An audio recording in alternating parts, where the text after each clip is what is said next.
कान्हा कान्हा कब से पुकारूं, हर पल तोरी राह निहारूं। बीती जाए अपनी उमरिया, अब तो दरस दिखा दो मोरे कान्हा। कान्हा कान्हा कब से पुकारूं, हर पल तोरी राह को निहारूं। जय हो कन्हैया लाल की। ये लो बच्चों, प्रसाद खाओ। माँ, सभी लोग भगवान श्री कृष्ण को पेड़े, खीर, हलवा और लड्डुओं का भोग लगाते हैं, लेकिन आप तो उन्हें हमेशा चीनी का भोग लगाती हो। जरूरी नहीं कि हम भगवान श्री कृष्ण को हमेशा महंगी और अच्छी मिठाइयों का ही भोग लगाएं। भक्ति हमारे दिल में होनी चाहिए, ना कि दिखावे में।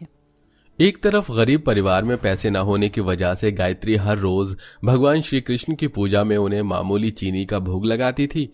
वहीं गायत्री के पड़ोस में रह रही कनिका का अमीर परिवार हर रोज धूमधाम से भगवान श्री कृष्ण की पूजा करता है। कनिका हर रोज घर के नौकरों से भगवान श्री कृष्ण के भोग के लिए तरह तरह की मिठाइयां बनवाती है। आज खीर में केसर बहुत कम लग रहा है और लड्डू भी सिर्फ 2 ही तरह के बनाए हैं तुमने। अब मैं लड्डू गोपाल को कैसे भोग लगाऊंगी? जाओ जल्दी से बाकी की सारी मिठाइयां बनाकर लाओ और दोबारा से खीर बनाओ। और इस बार खीर में थोड़ी सी भी केसर की कमी नहीं होनी चाहिए, समझी तुम? वैसे कनिका बहू, इस बार जन्माष्टमी पर क्या नया करने का प्लान है तेरा?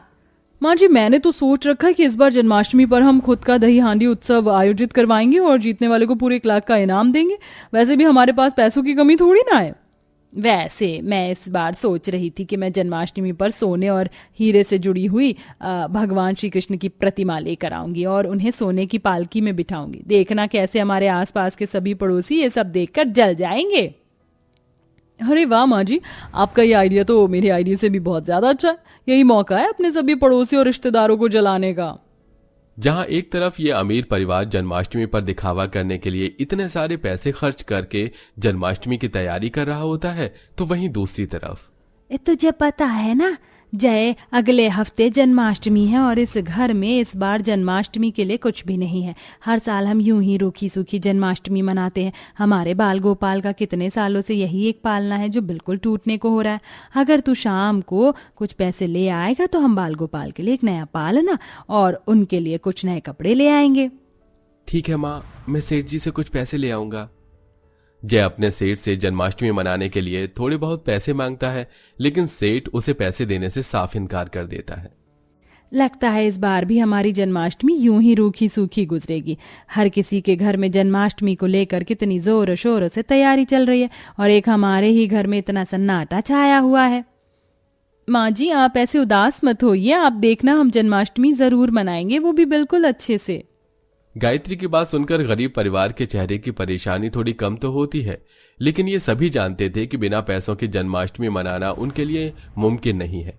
ऐसे ही समय गुजरता है और अब जन्माष्टमी को सिर्फ 4 दिन रह जाते हैं।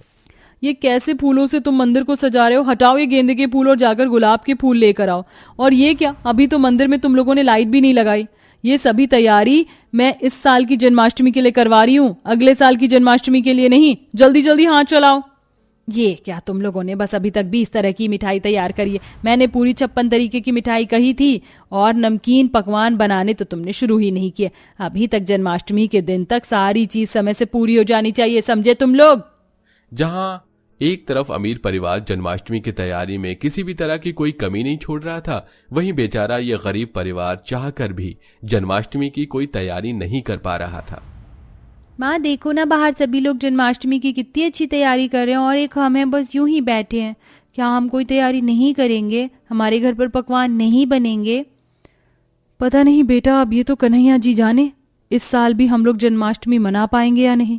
कन्हैया लाल, अब तुम ही कोई अपना चमत्कार दिखाओ ताकि हम लोग भी इस साल तुम्हारे जन्मदिन को धूमधाम से मना सकें। गायत्री भगवान श्री कृष्ण की मूर्ति के सामने हाथ जोड़कर उनसे प्रार्थना करती है और ऐसे ही अब 2 दिन और गुजर जाते हैं और जन्माष्टमी के लिए सिर्फ 2 ही दिन बचे होते हैं। अगर मैं ऐसे ही हाथ पर हाथ रखकर बैठी रहूंगी तो इस साल अपने बाल गोपाल का जन्मदिन नहीं मना पाऊंगी। अब मुझे ही कुछ करना होगा। गायत्री जन्माष्टमी की तैयारी के पैसों का इंतजाम करने के लिए आसपास की जगह पर काम ढूंढने की कोशिश करती है, लेकिन उसे कहीं पर भी काम नहीं मिलता कि तभी गायत्री रास्ते में देखती है कि जन्माष्टमी के लिए भगवान श्री कृष्ण के मंदिर को लोगों के द्वारा काफी सजाया जा रहा है, जिसे देख गायत्री उस मंदिर के पास जाती है और वहां पर काम मांगने की कोशिश करती है। अगर कोई काम है तो मुझे दे दीजिए, मुझे इस वक्त पैसों की बहुत जरूरत है।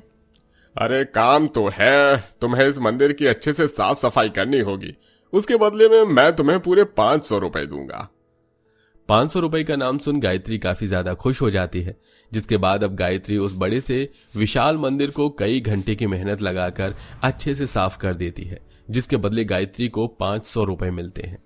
इन पैसों से खीर बनाने का सामान और मेरे बाल गोपाल के नए कपड़े तो आ ही जाएंगे। गायत्री उन पैसों से बाल गोपाल के कपड़े और भोग की खीर बनाने का सामान लेकर आती है। तभी गायत्री के अमीर घमंडी पड़ोसन कनिका गायत्री के घर पर आती है। ये क्या गायत्री, तुमने अभी तक जन्माष्टमी की तैयारी शुरू नहीं की और ये कैसे कपड़े लेकर आई हो तुम भगवान श्री कृष्ण के लिए? हमारे बाल गोपाल के कपड़े देखे तुमने? उस पर पूरा सोने और चांदी के तारों का काम हुआ है, पता है पूरे 40,000 लग गए उनके कपड़ों में ही। मुझे खुशी हुई कनिका कि तुमने इतने सुंदर बाल गोपाल के कपड़े बनवाए, लेकिन तुम तो जानती हो ना कि हम इतने अमीर नहीं हैं जो इतना सब कुछ कर सके। वो तो पैसों पैसों की बात होती है, अब कहाँ मेरी औकात और कहाँ तुम्हारी औकात। वैसे मैं तुमसे ये कहने आई थी कि मेरे घर में जन्माष्टमी की काफी तैयारी हो रही है, कुछ लोग तैयारी के लिए कम पड़ रहे हैं। क्या तुम अगर जन्माष्टमी की तैयारी करवाने में मेरी नौकरों की मदद करोगी? हाँ, क्यों नहीं करूंगी, मुझे तो बस बाल गोपाल की सेवा करने का मौका मिलना चाहिए। गायत्री भगवान श्री कृष्ण की सच्ची भक्त होती है, इसलिए वो बिना किसी स्वार्थ के कनिका के घर पर जाती है और जन्माष्टमी की तैयारी में उसकी मदद करने लगती है। लेकिन कनिका वहां पर भी अपनी घमंडी हरकतें नहीं छोड़ती। गायत्री ये देखो, खास तौर पर ये साड़ी मैंने जन्माष्टमी के लिए ऑर्डर देकर बनवाई है, पता है पूरे 2 लाख की साड़ी है। सच में इंसान के पास पैसा हो तो वो क्या कुछ नहीं कर सकता। गायत्री जानती थी कि वो कनिका सिर्फ उसे जलाने के लिए कर रही है, इसलिए गायत्री को कोई फर्क नहीं पड़ता और वो तो बस बाल गोपाल के मंदिर को सजाने में ही लीन हो जाती है। कनिका के दोनों बच्चे माया और करण बिल्कुल उस पर ही गए थे। उसके चलते माया और करण भी बिट्टू और मुन्नी को अपनी अमीर माँ बाप के पैसों का घमंड दिखाने से बाज नहीं आते।